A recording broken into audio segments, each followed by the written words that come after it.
புனித தீர்த்தமாக கருதப்படும் காவிரி நதியானது சமுத்திரத்தோடு சென்று சேர்ந்து வளம் கொளிக்கும் சோழ நாடான பூம்புகார் அழகிய நகரமாகும். சோழ மன்னனின் ஆதிக்கத்தில் மிகவும் சீருடனும் சிறப்புடனும் மக்கள் யாவரும் மிகவும் மகிழ்வுடன் வாழ்ந்து வந்தனர். சோழ மன்னனின் ஆட்சி காலத்தில் பல குலங்கள் மிகவும் செழிப்புடனும் வாழ்ந்து வந்தன.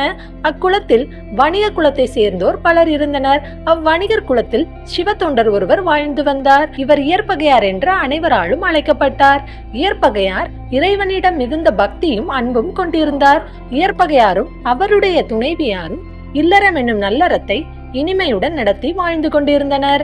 இல்லறத்தில் இருந்து கொண்டு விபூதி ருத்ராட்சம் தரித்த சிவபக்தர்களுக்கு அவர்கள் வேண்டிய பொருட்கள் யாவற்றையும் மகிழ்ச்சியோடு கொடுத்து கொண்டு அடியார்களுக்கு உதவுவதே தலை சிறந்த செயலாக எண்ணி இயற்பகையார் சீரோடும் சிறப்போடும் நிறைவோடும் வாழ்ந்து வந்தார். இயற்பகையாரின் பக்தியினை உலகறிய செய்ய எம்பெருமானும் தமது திருவிளையாடலை தொடங்கினார். ஒரு அந்தனர் வடிவம் கொண்டு விபூதி திருமேனியிலே பூசிய வண்ணம் கொண்ட வேடத்துடன் இயற்பகையார் வீட்டில் எழுந்தருளினார். அடியாரை கண்ட இயற்பகை நாயனாரும் அன்பினோடு அவரை அழைத்து கொண்டு அடியார்களை வரவேற்றார். இயற்பகையார் அடியாரை வரவேற்று அவரை ஆசனத்தில் அமரச் செய்து துணைவியார் நீர் இறைக்க அடியாரின் பாதங்களை தூய்மை செய்து நறுமலர் தூவினார். எம்பெருமானின் மீது பக்தி கொண்ட தாங்கள் இந்த ஏழையின் குடிசைக்கு வந்திருப்பது நான் செய்த புண்ணியம் என்று பணிவோடு கூறினார். இயற்பகையார் கூறியதை கேட்ட அடியாரோ, உமது பக்தியையும் நீங்கள் செய்து வரும் செயல்களையும் யாம் அறிவோம். அதனாலேயே யான் உன்னிடம் ஒன்று கேட்டு பெற்றுக்கொண்டு செல்லலாமே என்று இங்கு வந்துள்ளோம் என்றார். அடியார் கூறியதை கேட்ட இயற்பகையார் மிகவும் மனம் மகிழ்ந்து, இந்த ஏழையாகிய நான் தாங்கள் எதை கேட்டாலும் கொடுப்பேன் என்று உறுதியளித்தார். அந்தனர் வடிவத்தில் வந்த எம்பெருமான் இயற்பகையார் பதிலை கேட்டு புன்னகை பூத்தார். பின்பு இயற்பகையாரிடம் நான் எதை கேட்டாலும் அதை மறுக்காமல் அளிக்க வேண்டும் என்று மீண்டும் கூறினார்.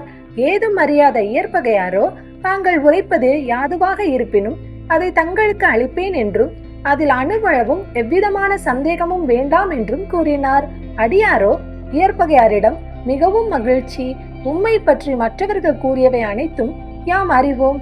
நீர் யாது உரைக்கின்றாயோ அதை நிறைவேற்றக்கூடியவராயிற்றே. யான் உன்னுடைய மனைவியை அழைத்து செல்லவே இவ்விடம் வந்திருப்பதாக கூறினார். அடியார் உருவத்தில் வந்த எம்பெருமான் உரைத்ததை கேட்டு இயற்பகையார் எவ்விதமான பதற்றமும் திகைப்பும் அடையவில்லை. அவர் உரைத்ததற்கு மாறாக எவ்விதமான வாக்குவாதங்களை முறைக்காமல் அமைதியாக இருந்தார். பின்பு இருக்கரம் கூப்பி அடியாரை வணங்கி, தாங்கள் என்னிடம் உள்ள பொருளையே கேட்டுள்ளீர்கள். உண்மையிலேயே தங்கள் அருளுக்கும் ஆசிக்கும் இந்த எளியோன் அடிமை என்று கூறினார். எம்பெருமான் இயற்பகை அடியாரிடம் கூறிக்கொண்டிருந்ததை கேட்ட அவருடைய துணைவியாரும் கணவரின் விருப்பப்படி அம்மையப்பரின் திருவடியை வணங்கி நின்று கொண்டிருந்தார். இயற்பகையார் அடியாரிடம் அடுத்து யாது செய்ய வேண்டும் என்று கேட்டார். அடியாரோ, யான் உமது மனைவியை அழைத்து செல்வதை உன் சுற்றத்தார் அறிந்தால் என் மீது வெறுப்பு கொண்டு என்னை தாக்க நேரிடலாம். அதனால் யான் இம்மங்கையோடு இந்த ஊரின் எல்லையை கடக்கும் வரை என்னுடன் துணையாக வருதல் வேண்டும் என கேட்டார். அடியார் உருவத்தில் இருந்த எம்பெருமான் இப்பணியை மேற்கொள்ள நான் செய்த பாக்கியம் என்னவோ என்று தனது மகிழ்ச்சியை பகிர்ந்து கொண்டார் இயற்பகையார். பின்பு துரிதமாக தனது அறைக்குள் சென்ற இயற்பகையார் போர்க்களத்திற்கு செல்லும் வீரர்கள் அணியும் உடையை அணிந்து கொண்டு கரங்களில் வாளும் கேடயமும் ஏந்திய வண்ணம் வெளியே வந்து அடியாருக்கு தேவையான பாதுகாப்புகளை அளிக்கும் பொருட்டு அவர்களுடன் செல்ல துவங்கினார். அதற்குள் இச்செய்தியானது ஊர் முழுவதும் பரவ துவங்கியது. இயற்பகையாருக்கு என்னவாயிற்று என்று எண்ணிய வண்ணம் இதை எவ்விதத்திலாவது தடுத்தாக வேண்டும் என்று எண்ணி மக்கள் அனைவரும் இயற்பகையாரிடம் முறையிட சென்றனர். ஆனால் அங்கு அவர்கள் கண்ட காட்சியானது அவர்களை சினம் கொள்ள செய்தது. யாரென்று தெரியாத அடியாருடன் தமது மனைவியை முன்னே செல்ல கூறி அவர்களுக்கு தக்க பாதுகாப்பாக பின்னே எவ்விதமான வருத்தமும் இன்றி வீர நடை போட்டு சென்று கொண்டிருந்தார்.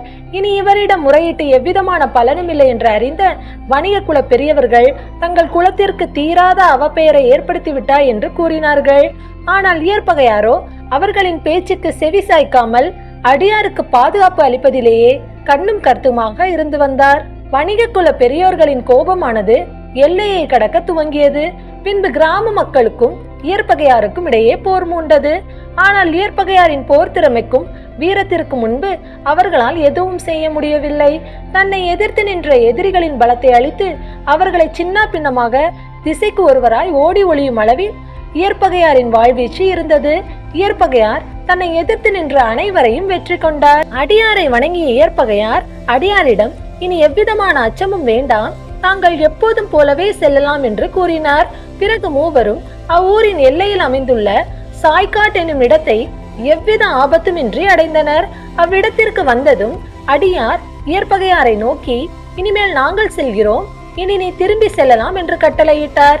அவரின் கட்டளைக்கு அடிபணிந்த ஏற்பகையாரும் அவரின் திருவடிகளில் விழுந்து வணங்கி ஆசி பெற்று தான் வந்த வழியை நோக்கி திரும்பினார். செய்வதற்கு அரிய பெரும் தியாகத்தை செய்து திரும்பும் ஏற்பகையார் செவிகளில் விழுமாறு, ஏற்பகையாரே, எம்மை காக்க வேண்டும், நீ வரவேண்டும் என அடியார் கூவி அழைத்தார். அடியாரின் அபய குரலை கேட்டதும் ஏற்பகையார், இதோ வருகிறேன் அடியாரே, மீண்டும் தங்களை துன்புறுத்த வருவோரை இவ்வாளால் கொன்று அவர்களை வெற்றி கொள்வேன் என்று உரக்க கூறியபடியே அடியார் குரல் கொடுத்த திசையை நோக்கி விரைந்தார். அப்பொழுது அடியார் உருவத்தில் வந்த எம்பெருமான் மறைந்தார். தமது மனைவி மட்டும் தனியாக நிற்பதைக் கண்டு அடியாரை காணாமல் திகைத்து நின்று கொண்டிருந்தார். அப்பொழுது வானத்து வீதியிலே ஞானத்து வேதநாயகன் உமையாளுடன் அற்புதமான அருட்பெருஞ்சோதியாக திருத்தொண்டருக்கு காட்சி கொடுத்தார். அந்த காட்சியை கண்டதும் சிவத்தொண்டர் நிலத்தில் வீழ்ந்தார். பின்பு எழுந்து இரு கரம் குவித்து சிரம் தாழ்த்தி வணங்கினார். அவர் தம் மனைவியாரும் கணவரோடு சேர்ந்து வணங்கினார். எம்பெருமான் அவர்களை நோக்கி, அன்பனே, உன் எல்லையற்ற அன்பின் திறத்தை கண்டு அகமகிழ்ச்சி அடைந்தோம்.